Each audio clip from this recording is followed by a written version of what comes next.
Dari review indeks harga saham gabungan kita beralih ke sejumlah agenda ekonomi dari global. Yang pertama pemirsa dari Asia ada IHK Tokyo year on year dan juga di bulan September dan profit industri Tiongkok sejak 1 Januari tahun berjalan atau di bulan Agustus.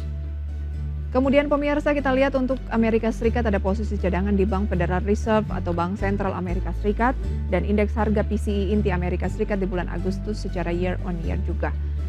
Dan dalam negeri pemirsa agenda emiten ada BEEF, DPS saham bonus, BNLI RUPS, BNII RUPS dan MGLP juga akan melangsungkan RUPS. Update dari Bursa Asia pada pagi hari ini pemirsa, kita lihat untuk Nikkei Jepang dan beberapa emiten lainnya. Maksud kami adalah indeks lain ya.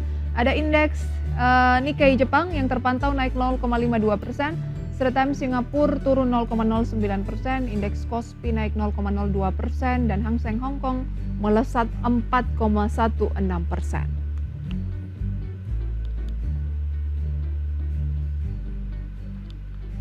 Masih terhubung bersama dengan narasumber kita pada pagi hari ini. Kita akan sapa Pak Chandra Pasaribu, Head of Research Analyst PT Yuanta Sekuritas Indonesia. Pak Chandra, selamat pagi.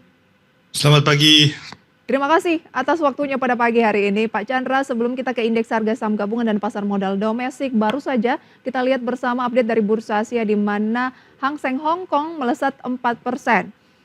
Penguatan yang signifikan ini menurut Anda memang apakah masih tertrigger adanya rencana stimulus dari China ke perekonomiannya atau seperti apa?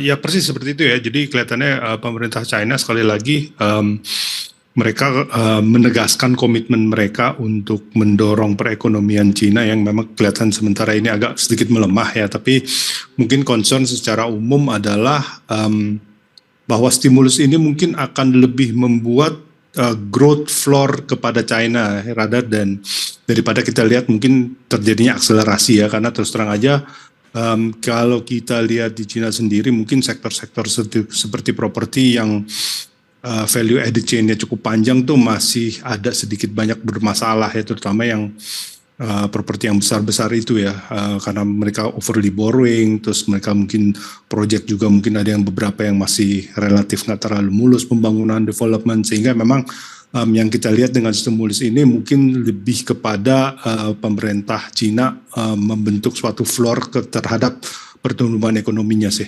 Baik, nah giliran stimulus digencarkan oleh Tiongkok kan mempengaruhi juga harusnya oleh Bursa Asia. Nah sejauh mana IHSG akan menguat di akhir bulan September ini, di mana kita tahu kan ada profit taking ya belakangan ini?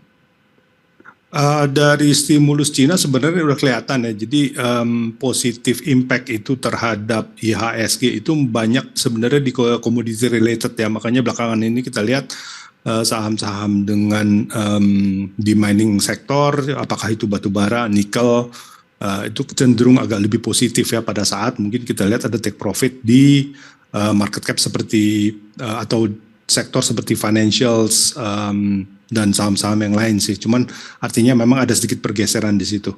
Baik, apakah itu artinya kita juga layak untuk mencermati saham-saham tersebut, apalagi kan rencana stimulus dari China ini sendiri kan masih tahapan rencana dan belum benar-benar direalisasikan begitu ya. Artinya ketika itu direalisasikan mungkin ada peluang lanjutan kenaikan khususnya dari komoditas yang baru saja Pak Chandra sampaikan?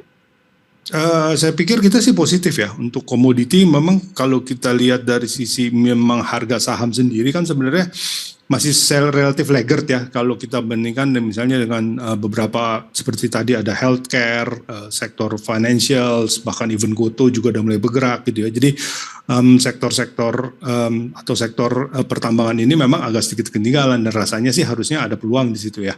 Baik, ada peluang di situ. Oke, sebelum kita masuk ke saham-saham yang menarik dicermati untuk window dressing, kita ke saham-saham komoditas dulu yang memang tadi Anda sudah sounding gitu ya. Saham yang bagaimana Pak Chandra yang layak dicermati dan strategi investasinya itu lebih ke jangka yang seperti apa? Kita main momentum aja ya, karena memang sebelakangan ini kan dengan adanya dorongan stimulus daripada Cina, harusnya memang commodity prices terutama seperti tembaga atau nikel atau batu bara yang relatif tadinya agak lebih rendah mungkin mendapatkan positif sentimen gitu ya. Jadi kalau kita bermain di situ ya otomatis seperti Inco, NCKL, MDKA mungkin juga kalau dilihat secara spesifik sebenarnya profitability-nya harusnya ada peluang untuk membalik. Terus juga di sektor batu bara seperti Adaro atau PTBA dengan sedikit menguatnya harga batu bara tentunya akan kembali memberikan dampak terhadap net income yang positif, dan kemungkinan kalau kita tarik sedikit panjang mungkin di tahun depan pembagian dividennya menjadi cukup menarik ya. Tapi rasanya mungkin untuk momentum play mungkin short to medium sih harusnya. Short to medium ya? Ya. Oke. Mungkin kita bahas salah satu, misalnya PTBA. PTBA kemarin menjadi salah satu emiten dengan net foreign buy yang cukup signifikan, 37,1 miliar rupiah, naik 0,97% di 3.110. Bagaimana kansnya dan kita belinya tuh di posisi-posisi yang bagaimana? 3110. Kalau misalnya yang coal belakangan ini memang agak sedikit positif ya kalau kita lihat Adaro, PTBA, ITMG gitu ya. Jadi harusnya sih kalau memang momentumnya lagi positif seperti ini, sebenarnya harusnya kita beli aja sih. Maksudnya di 331 mungkin relatif cukup atraktif sih ya. Tapi kita lihatlah artinya secara umum pembukaan nanti seperti apa gitu. Cuman rasanya sih harusnya sih ke batu bara tuh mungkin kita take positionnya agak lebih early sih. Oh, harusnya lebih early ya. Kalau sekarang kenaikannya juga sudah signifikan, tapi mungkin masih bisa di-maintain sambil stop loss-nya itu dikencengin, begitu ya Pak ya? Iya, Baik, iya Adaro betul. bahkan lebih tinggi ya, 2,44 memimpin top net foreign buy kemarin 125,2 miliar rupiah. Baik. Kalau untuk ditahan sampai dengan momentum window dressing gitu ya di akhir tahun, karena Mhm. sebentar lagi kita akan memasuki kuartal keempat gitu, menarik tidak saham-saham batubara, komoditas batubara? Mungkin kalau window dressing tuh isunya agak berubah ya. Jadi kalau PTBA dan yang sektor mining ini kan kita tadi bicara masalah momentum daripada Cina ya, Mhm. sehingga harga batubaranya jadi positif. Nah, begitu kita bicara kepada window dressing itu kan sebenarnya theoretically cara yang paling efektif untuk menutup indeks supaya naiknya banyak itu kan ada di 10 market cap terbesar kan. Oke, Which is basically BCA, BRI, Mandiri, Telkom, Astra, terus ada Brand, TPIA, Aman, Bian sama DSS, malah si batu baranya nggak ada di situ gitu. baik. Jadi mungkin mungkin less efektif ya kalau kita lihat dari sisi itu Beda sih. sentimen ya Pak Chandra Beda ya? sentimen Kalau soal betul. momentum stimulus China bisa berbicara komoditas termasuk batubara dan juga mungkin sentimen dividen. Tetapi kalau soal window dressing lebih ke top 10 yang memiliki market cap terbesar di bursa begitu ya? Betul, Baik Pak betul. Chandra, nanti akan kita ulas dari top 10 tersebut kan kalau bisa sih semuanya, tetapi mungkin ada yang lebih prospektif menurut Pak Chandra. Nanti kita ulas di segmen berikutnya pemirsa. Kami segera kembali, tetaplah di segmen Market Buzz. Terima kasih pemirsa Anda kembali bersama kami dan kembali kita akan berbincang bersama dengan Pak Chandra Pasaribu. Pak Chandra, kita melanjutkan peluang dari saham-saham yang menarik dicermati untuk window dressing atau biasanya terjadi di akhir tahun begitu ya, di mana emiten ini memoles kinerja sehingga biasanya mengalami kenaikan, dan berdasarkan data begitu ya di Oktober, November, Desember biasanya indeks harga saham gabungan selalu mengalami kenaikan, apalagi di Desember 9 tahun terakhir itu naiknya rata-rata di atas 2%. Nah, saham Mhm. apa yang layak dicermati dari 10 top 10 big caps? Dari yang top 10 big cap sih mungkin justru yang paling buncit tuh Telkom sama Astra sih sebenarnya. Karena kalau misalnya kita lihat yang top 6 aja gitu ya, ada brand di situ BCA, TPIA, BBRI, Aman, Mineral sama Mandiri. Sebenarnya yang 3 bank itu sebenarnya oke sih, tapi secara share price sebenarnya udah agak lari. Sedangkan brand TPIA sama Aman mungkin secara fundamental tuh agak susah dijustifikasi ya, karena memang valuationnya udah relatif cukup mahal gitu ya. Jadi memang kalau dengan dari yang batch 10 itu relatif yang fundamentalnya masih oke, tetapi share price-nya agak laggard ya sebenarnya adalah Telkom dan Astra sih. Oke, kita ke Telkom terlebih dahulu. Menurut Anda dibanding yang lain ini lebih logik gitu ya? Betul, betul. Jadi kalau Telkom itu kan sebenarnya cukup resilient lah ya. Kita tahu bahwa data usage relatif masih oke. Terus Telkom juga terus nge-push juga FMC strateginya. Basically on corporate strategy mereka ada di jalur yang tepat. Mungkin tapi masih menghadapi sedikit pressure daripada purchasing power. Tetapi harusnya sih fundamentalnya relatively oke. Semua berita jelek yang ada sebenarnya udah cukup terrefleksi di harga sahamnya sendiri ya, karena udah turun cukup jauh gitu ya. Jadi kalau misalnya memang ada window dressing yang mungkin notabene sedikit banyak agak menyampingkan fundamental, mungkin Telkom ada peluang di situ karena memang share price-nya masih relatif rendah ya. Baik, dari segi, profil begitu ya, misalnya PER-nya dan valuasi lainnya secara fundamental ini, posisi Telkom semenarik apa? Cukup menarik sih sebenarnya karena relatively cheap ya kalau kita bandingkan dengan misalnya kayak brand TPI atau Aman yang bisa sampai ratusan PI-nya. Ini kan masih Telkom kita bicara mungkin PI atau EV EBITDA lah ya. Kita bicara EV EBITDA mungkin 4 sampai 5 which is very cheap sih harusnya. Baik, year to date kan sebenarnya level tertingginya sempat di 4240, sekarang hanya Betul. 3170. Nah, ada target-target tertentu dan strategi belinya itu sebaiknya menurut Pak Chandra di posisi berapa sih yang lebih oke? Di level-level sekarang sih harusnya cukup baik ya tetap karena market tetap positif momentum. Jadi kita kalau misalnya kita tungguin untuk lebih rendah, probability-nya mungkin lebih kecil gitu ya. Kalau dilihat dari tadi sempat di atas 4.000 ya mungkin nggak balik secepat itu sih. Mungkin kalau kita lihat sampai level 4.000 itu kita bicara mungkin lebih panjang, akhirnya kita mungkin bicara kayak 2025 kali ya. Tapi artinya untuk short term tadi kan kita bicara window dressing sampai akhir tahun ya mungkin karena dia sudah tertekan cukup jauh daripada high-nya mungkin di 3.300 mungkin bisa nyampe kali ya, I think. Baik, oke. Kemudian, untuk Telkom ini sendiri target terdekat di level berapa dan batasi resiko mungkin menurut Anda mulai agak kurang menarik ketika turun di posisi berapa? Kalau dia tembus 3.000 kali ya, jadi berarti sentimen marketnya akan berubah karena sebenarnya fundamentalnya kan nggak berubah nih. Cuman pada saat mungkin dia tembus 3.000, kita lihat market sentimennya berubah, mungkin agak sedikit ya mungkin harus cut loss saya di situ ya. Tapi kita lihat secara keseluruhan apakah memang turunnya 3.000 itu adalah corporate specific, which harusnya sih kemungkinan kecil atau memang broad market. Kalau broad market ya lain cerita lah gitu ya. Untuk target ke atasnya mungkin ya tadi ya kita bicara sampai akhir tahun mungkin di 3.300-an mungkin bisa masuk sih. Itu dia ya rekomendasi untuk saham, Telkom. Kemudian kita beralih ke saham yang prospektif untuk window dressing berikutnya adalah Astra International tadi Anda katakan ya, Betul. yang menurut Anda juga masih logik sama seperti Telkom. Nah, analisisnya bagaimana kalau Astra? Astra hampir sama ya, jadi artinya mereka kalau kita lihat kan tadi bicara batu bara agak positif gitu kan, mereka juga derivan dari UNTR dan bisnis batu baranya juga relatif bagus. Terus di harga emasnya mereka juga punya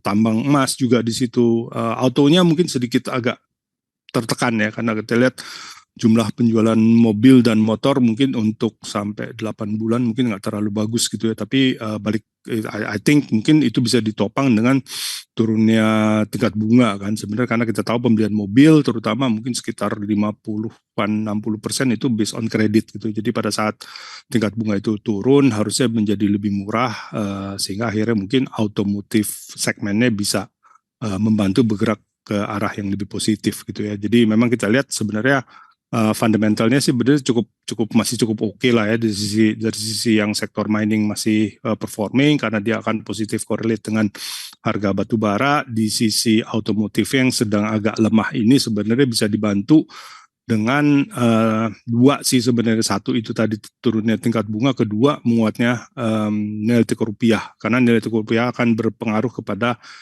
manufacturing cost sih.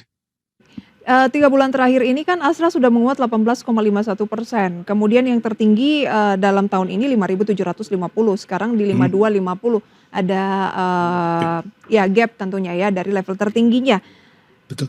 Strateginya sebaiknya bagaimana kalau kita berbicara teknikal? Ini mirip-mirip dengan Telkom sih. Jadi agak nggak apa-apa sih agak berani masuk karena ini kan sebenarnya dia masih nguber kan, masih ketinggalan, masih nguber jadi 5250 ya betul mungkin udah cukup atraktif ya artinya dari sisi kenaikan harga sahamnya udah banyak tapi kalau kita lihat sebenarnya dari sisi posisi paling tinggi tadi dibicarain 57 itu kan masih gapnya lumayan ya mungkin ada 89% gitu. Jadi mungkin masuk di level sekarang saya pikir masih cukup aman lah. Oke, masuk di level sekarang masih cukup aman ya untuk saham-saham tersebut. Baik, ada Telkom dan Astra Internasional kalau berbicara mengenai saham yang layak dicermati jelang window dressing di akhir tahun ya. Dan kita beralih ke rekomendasi saham pilihan. Kami sudah merangkum 4 saham yang direkomendasikan oleh Pak Chandra Pasaribu dalam grafis berikut ini. Saham-sahamnya pemirsa antara lain adalah saham properti ya, ada Asri di sana atau Alam Sutra direkomendasikan buy on weakness di 226 sampai 260. Nanti akan kita konfirmasi ini sebagai level beli atau ke target. Kemudian CTRA juga buy di 1350 hingga 1420. Kemudian ada Medco juga buy on weakness di 1285 hingga 1365. MDKA buy di 2520 hingga 2770. Mungkin bisa Anda capture pemirsa ya, ini adalah rekomendasi saham pilihan bukan saham yang menarik untuk window dressing karena Pak Chandra sudah mengatakan kalau window dressing itu biasanya adalah saham-saham big caps, 10 saham big caps tapi sudah kita ulas tadi Pak Chandra lebih merekomendasikan yang secara logik makin masuk akal gitu ya adalah Telkom katanya dan juga Astra. Tapi lagi-lagi keputusan investasi ada di tangan Anda. Pak Chandra, kita bahas rekomendasi saham pilihan Anda ini untuk time frame berapa lama dan kenapa Anda merekomendasikannya usai jeda pemirsa. Tetaplah bersama kami dalam segmen Market Buzz. Terima kasih pemirsa, Anda kembali bersama kami dan kembali bersama dengan Pak Chandra Pasaribu, Head of Research Analyst PT Yuanta Sekuritas Indonesia. Kita akan mengulas rekomendasi saham pilihan yang sudah kami tampilkan tadi di layar. Ada 4 pemirsa ya dengan didominasi oleh saham properti. Ada Asri dan CTRA.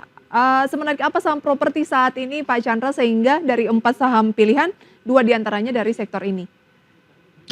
Ya karena ini technical ya, jadi agak main momentum jangka pendek, basically ya karena interest rate sih sebenarnya. Karena dari Fed kita tahu kan mereka nurunin 50 kemarin, tahun ini mungkin untuk sampai akhir tahun another 50 bips, tahun depan 100 bips bahkan harusnya sih kalau kita lihat dari Bank Indonesia sendiri, kecenderungannya mereka follow the footsteps of Fed ya, kayak saya pikir ya. Jadi harusnya memang kalau misalnya mereka melakukan itu, mungkin properti sektor dengan berbagai di samping adanya stimulus juga dari pemerintah, terus memang interest rate turun karena kita tahu pasti orang belinya pakai kredit, membawa sentimen positif terhadap properti sektor ini ya. Jadi kita lihat memang secara teknikal mungkin gambar mungkin secara Asri dan CTRA itu yang kemudian jadi pilihan sih. Baik. Kenapa Anda katakan ini hanya buy momentum jangka pendek terkait dengan pemotongan suku bunga padahal masih ada potensi pemangkasan suku bunga lebih lanjut. Mungkin di Desember, kemudian tahun 2025 juga diproyeksi trennya masih akan suku bunga rendah. Mengapa properti ini lebih ke Anda bilang ya jangka pendek?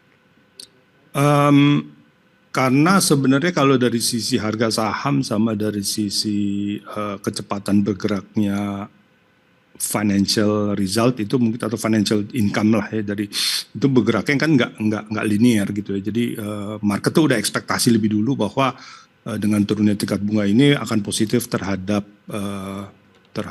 kinerja keuangan, terhadap kinerja keuangan properti gitu. Jadi dengan kondisi tersebut ya udah sebenarnya udah kayak di ramp up di depan gitu ya. Jadi kalau kita bet iya di price ini di depan, makanya mungkin dia akan jadi jangka pendek, nanti ke jangka panjangnya justru akan take profit gitu karena kan apa nggak gue bilang gitu kan ternyata memang financial resultnya bagus gitu loh. Oke. Dari 18 di hari Rabu, Kamis, Jumat itu 18 September sampai 20 September itu merah. Kemudian tanggal 23 itu Senin naik 12% dan 24, 25, 26 atau 3 hari terakhir ini merah juga untuk Asri. Tetapi kalau kita berbicara 1 minggu masih membukukan kenaikan sekitar 3,5% dan 1 bulan 17%. Apa yang perlu diwaspadai di Asri dan kalau mau buy bagusnya di posisi-posisi seperti apa? Asri itu memang agak lompat ya kalau kita lihat share price movementnya terakhir tuh memang agak tinggi sih ya. Jadi memang harus dicermati mungkin entry point-nya. Jadi makanya kenapa buy on weakness ya, karena memang ada risiko bahwa terjadi koreksi orang karena udah cukup positif kan, naiknya udah cukup banyak, orang take profit karena dirasa udah cukup nyaman dengan return on investment-nya sehingga bisa keluar. Jadi mungkin memang tekanan itu yang ada, makanya kita cenderung kita lihat buy on weakness lah, karena memang ada terjadi lompatan share price yang agak signifikan di jangka waktu yang pendek sih. Oke, di level berapa tadi? Di 226 buy on weakness? 226 ya, betul. 226 tuh mungkin entry point, targetnya di 260. 2260. Baik, jangka pendek saja ya. Ya, betul. Buy momentum interest rate. Kemudian Anda juga merekomendasikan properti yaitu CTRA. Ya.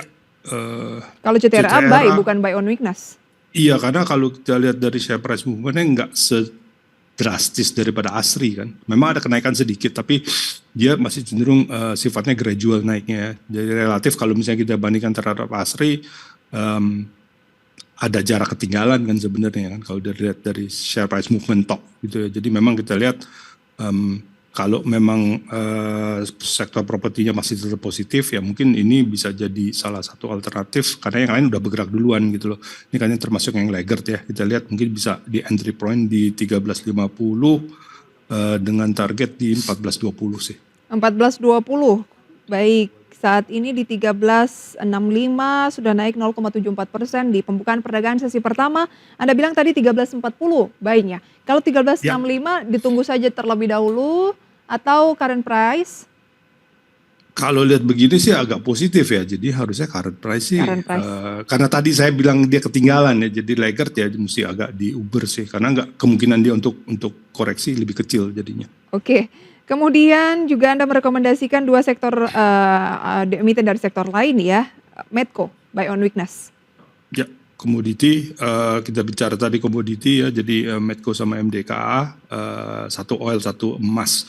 Jadi kalau di Medco sendiri oil price ya balik lagi ya, kita berharap betting sebenarnya untuk Cina tadi gitu ya. Jadi kalau ada recovery daripada Cina harusnya secara global ekonomi karena mereka second largest ekonomi pasti positif terhadap commodity prices including oil ya. Tapi ada tapinya ini kenapa jadi buy on weakness, sebenarnya dari sisi OPEC Arab Saudi itu kelihatannya tidak terlalu mau untuk memotong tingkat produksi ya, karena mereka lebih kayaknya matriks performance mereka lebih cenderung kepada market share gitu.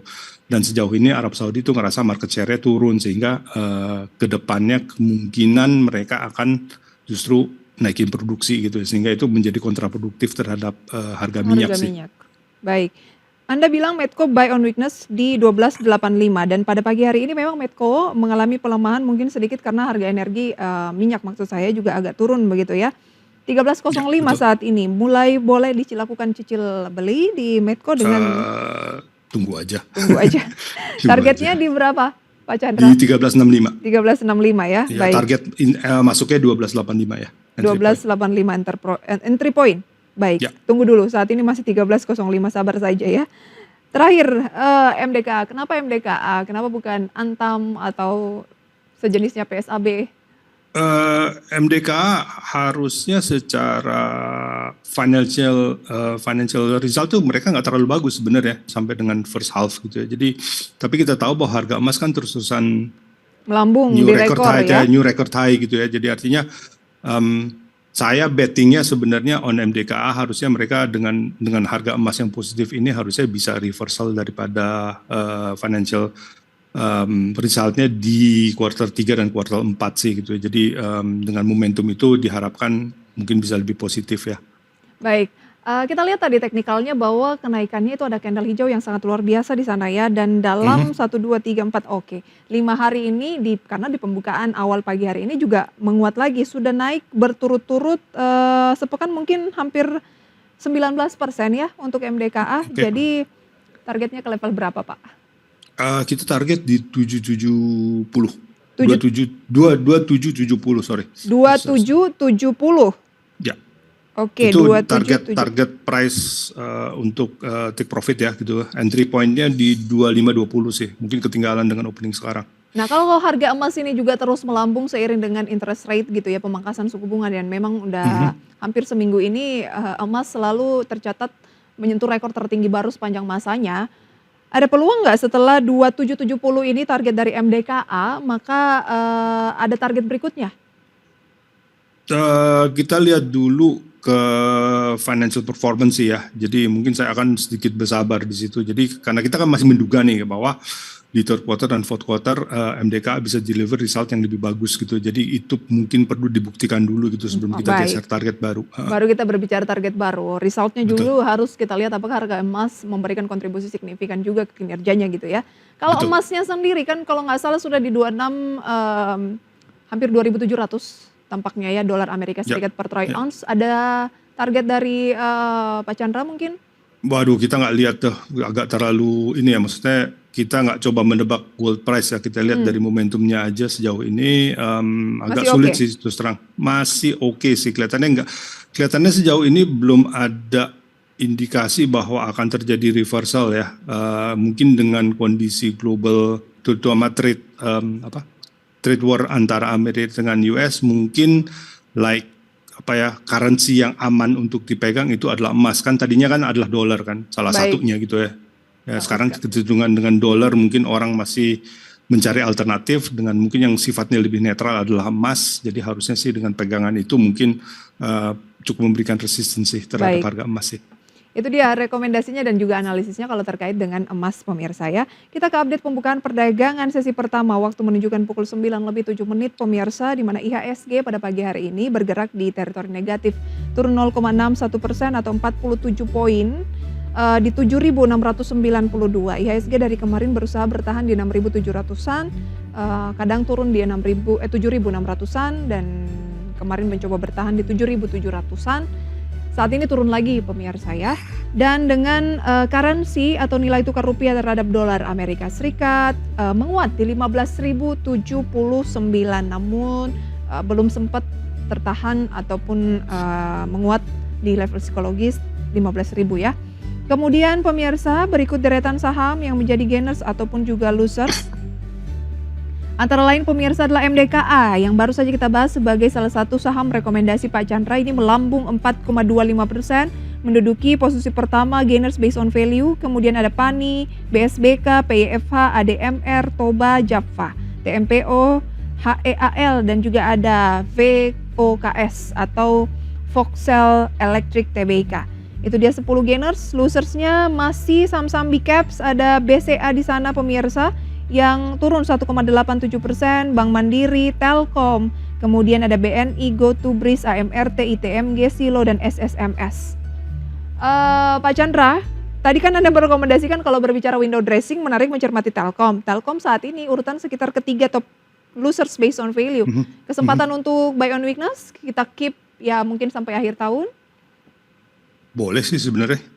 Karena kalau kita lihat market sendiri sebenarnya emang agak rawan untuk taking profit ya, karena kita untuk target indeks sampai dengan akhir tahun tuh sekitar 7.900 sih ya. Jadi kalau kita lihat memang tadi yang mengalami koreksi yang paling besar cukup dalam itu kan memang yang bank sektor sama beberapa yang tadi ya TPI ya, brand sama Aman yang relatif mungkin fundamental nya relatif cukup mahal. Kalau di sektor bank itu memang udah all time high semua itu kan. Jadi BCA, BRI, BMRI, kecuali BRI kali ya, tapi dua BCA dan BMRI pada dasarnya sudah menyentuh all time high. Jadi wajar Jadi ketika harusnya ada koreksi ya. wajar, betul, betul. Baik, kalau tadi ada MDKA yang Anda masukkan dalam saham pilihan ternyata top gainers based on value paling atas dengan kenaikan 4%, di 2.700-an, sebaiknya bagaimana? Ketika kita ancang-ancang pengen beli, tunggu saja ya buy on weakness ya?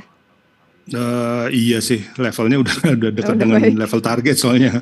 Betul, Baik, betul. Pak Chandra masih banyak yang kita ingin bahas termasuk juga soal, kepemimpinan yang baru ya dari presiden terpilih yang segera akan mengumumkan kabinetnya, seberapa jauh itu akan mempengaruhi market. Sayang sekali waktu kita terbatas. Next time ya Pak Chandra, terima kasih sudah join di segmen Market Buzz pagi hari ini. Sehat selalu untuk Anda, sampai jumpa Pak. Ya, terima kasih, selamat pagi. Selamat pagi. Itu dia pemirsa analisis di segmen Market Buzz, tapi lagi-lagi keputusan investasi kami serahkan sepenuhnya ke tangan Anda.